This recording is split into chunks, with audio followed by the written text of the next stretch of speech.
Hola para Tilmispedia, kembali lagi di channel YouTube Tilmispedia.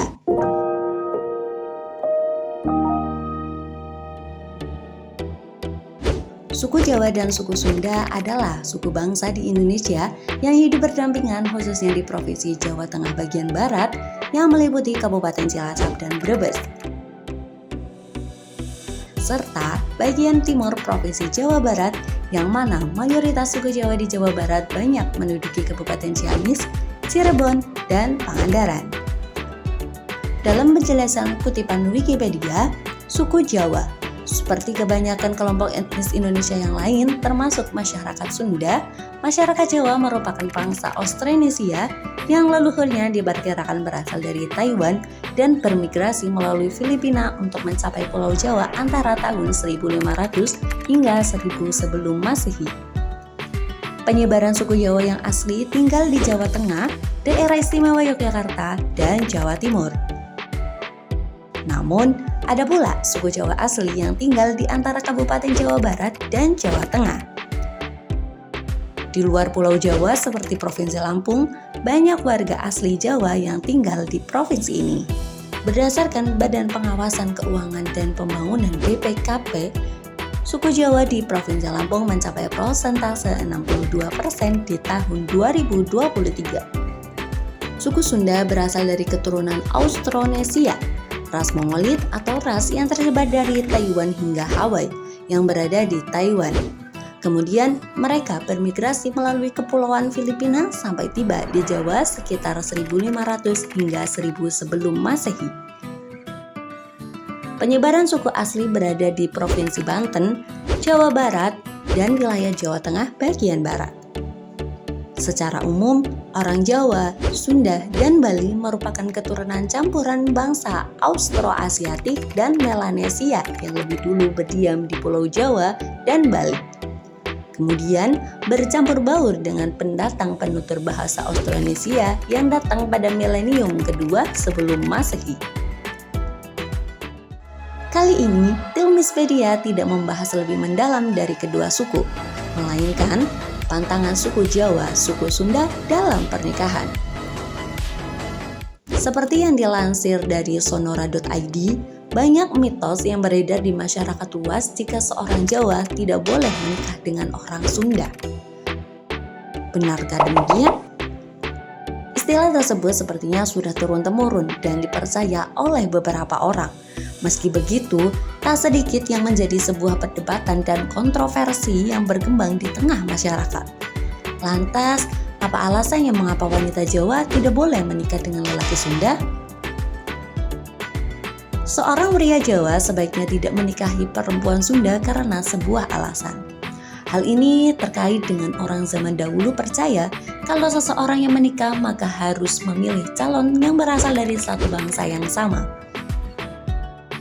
Konon, jika orang Jawa menikah dengan orang Sunda bisa menyebabkan rumah tangga tidak langgeng atau banyak diterpa masalah.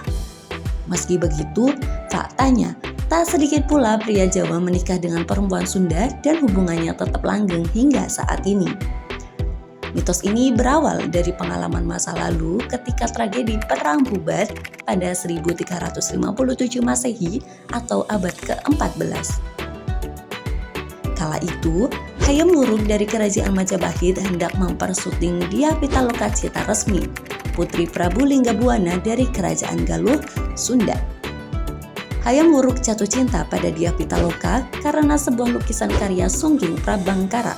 Namun, Gajah mengingatkan pada Hayam Wuruk kalau Dyah Pitaloka masih ada hubungan sedara dengannya sehingga tak boleh menikah. Hanya saja Hayam Wuruk bersikeras ingin menikahi Dyah Pitaloka. Akhirnya, Kerajaan Majapahit pun mengirim seseorang untuk melamar Dyah Pitaloka ke Maharaja Linggabuana dan diterima dengan baik. Tak lama, rombongan Kerajaan Sunda berangkat ke Kerajaan Majapahit dan diterima di Pesanggerahan Bubat. Hanya saja, Gajah Mada yang menjabat Mahapatih melihat peristiwa ini sebagai suatu kesempatan untuk menghancurkan Kerajaan Sunda. Gajah Mada berniat menyerang rombongan tersebut dan menjadikan putri Raja Sunda itu sebagai selir kerajaan, bukan istri Hayam Wuruk. Sumber lain menyebut kalau kedatangan mereka adalah bentuk penyerahan diri untuk memenuhi sumpah palapa. Karena pada saat itu, salah satu kerajaan yang belum dikuasai Majapahit adalah Kerajaan Sunda. Niat buruk Gajah Mada berakibat pada pertempuran antara pasukan Kerajaan Sunda dan tentara Majapahit. Dalam perang Bubat, hampir semua rombongan Kerajaan Sunda termasuk petinggi-petingginya tewas karena jumlah pasukan yang tak seimbang. Peristiwa tersebut membuat Dyah Pitaloka melakukan bela pati atau bunuh diri untuk membela kehormatan bangsa dan negaranya. Sejak saat itu, terjadilah permusuhan di antara dua kerajaan besar tersebut dan menjadi sebuah peristiwa sejarah yang tak terlupakan. Itulah mengapa dari kejadian tersebut banyak mitos menyebut jika orang Sunda tidak boleh menikah dengan orang Jawa. Jadi buat para Tirmispedia khususnya yang masih lajang bebas untuk percaya pada mitos ini karena ini adalah bagian kepercayaan antar kedua suku.